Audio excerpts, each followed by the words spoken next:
जय हिंद, जय भारत, वंदे मातरम। साथियों, मैं आपका अपना गगन यादव आप लोगों से पूछना चाहूंगा कि ये 20 अगस्त का क्या चल रहा है उत्तर प्रदेश में। बड़ा अटपटा सा नाम रखा गया है इस महासम्मेलन का, महाकुंभ का। पहले अहीर जनजागृति यात्रा हुआ करती थी, यादव सम्मेलन, महासम्मेलन, महाकुंभ हुआ करते थे। अब एक अनोखा ही नाम सुनने में आ रहा है राष्ट्रीय यदुकुल महाकुंभ। बड़ा अटपटा सा नाम है, अपनी तो समझ के बाहर है। ये संगठन का रूप लेता दिख रहा है हमें, और उस संगठन से कौन क्या करना चाहता है ये वक्त ही बताएगा।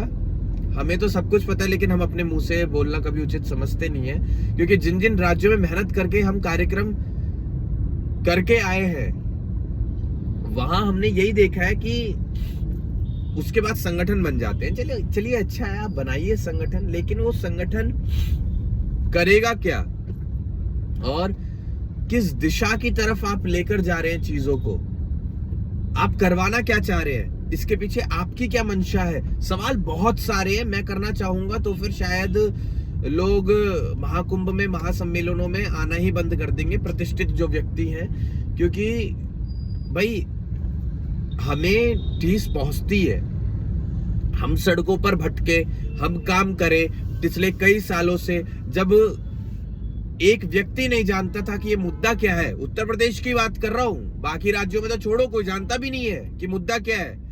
लेकिन उत्तर प्रदेश की मैं बात कर रहा हूं, जहां एक व्यक्ति ये नहीं जानता था कि मुद्दा क्या है, वहां गांव-गांव, शहर-शहर, हर जिलों में हम भटके हैं। नहीं तो पीछे जाके सोशल मीडिया चेक कर लेना आप। हालांकि 2020 में मैं सोशल मीडिया पर आया हूं, उससे पहले के भी काम है, लेकिन 2020 के बाद के ही देख लेना।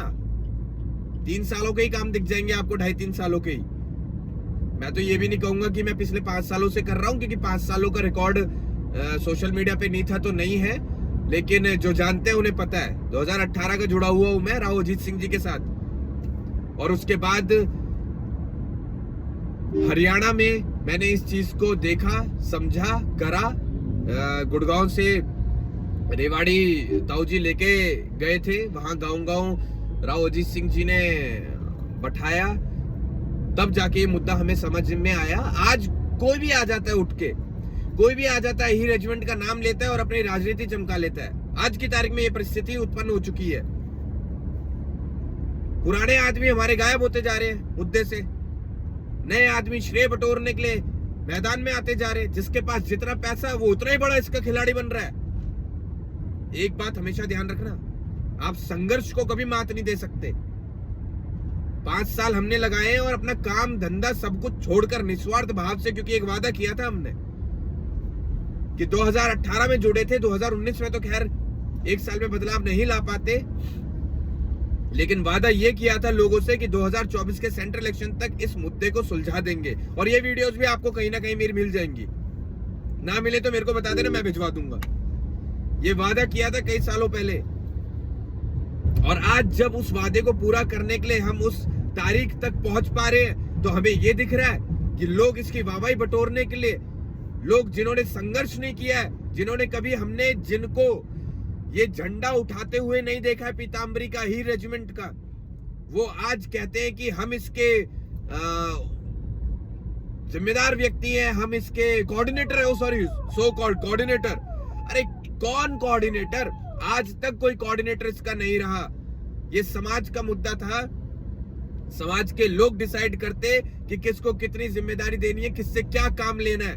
और आप नेताओं से काम ले रहे हैं। किन नेताओं से आप काम ले रहे हैं? जो कभी एक पार्टी के नहीं हुए, जिन्होंने पार्टी बार बार बदली है, और अभी भी वो अपनी राजनीतिक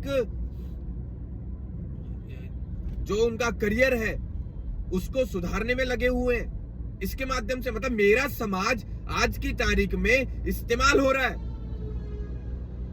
जिसके पास कुछ भी ना हो, भीड़ बटोरने का कोई जरिया, वो ही रेजिमेंट का झंडा उठाओ और आज भीड़ इकट्ठी कर दो, क्योंकि इन्हें पता चल चुका है ये समाज तो इकट्ठा हो जाएगा ही रेजिमेंट के नाम पे। पागल है ये लोग, पागल है हम लोग।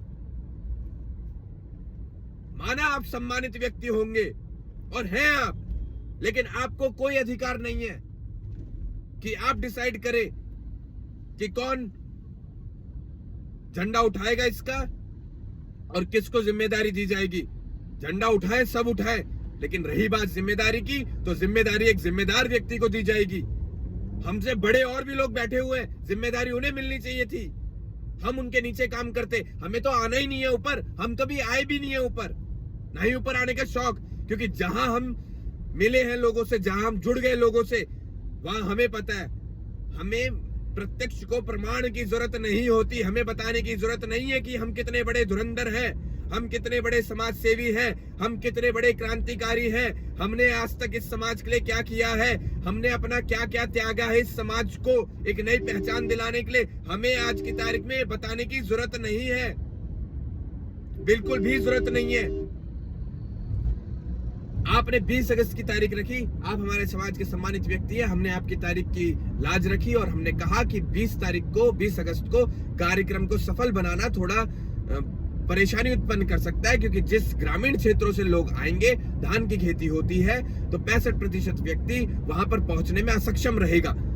लेकिन कोई नहीं, आपने कहा कि करिए, अब तो तारीख दे दी है।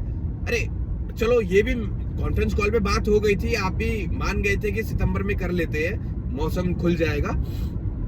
लेकिन पता नहीं आपके पीछे से कौन व्यक्ति आपको कैसे चलाना चाह रहा है। सबके अंदर इतना विवेक है, आपको समझना चाहिए कि किस तरीके से काम होता है और आप किस व्यक्ति पर आप भरोसा कर रहे हैं। कहां जाएंगे हमारे जैसे युवा जो सड़कों पर अपने जूते घिस चुके हैं, कौन जवाब देगा उनको?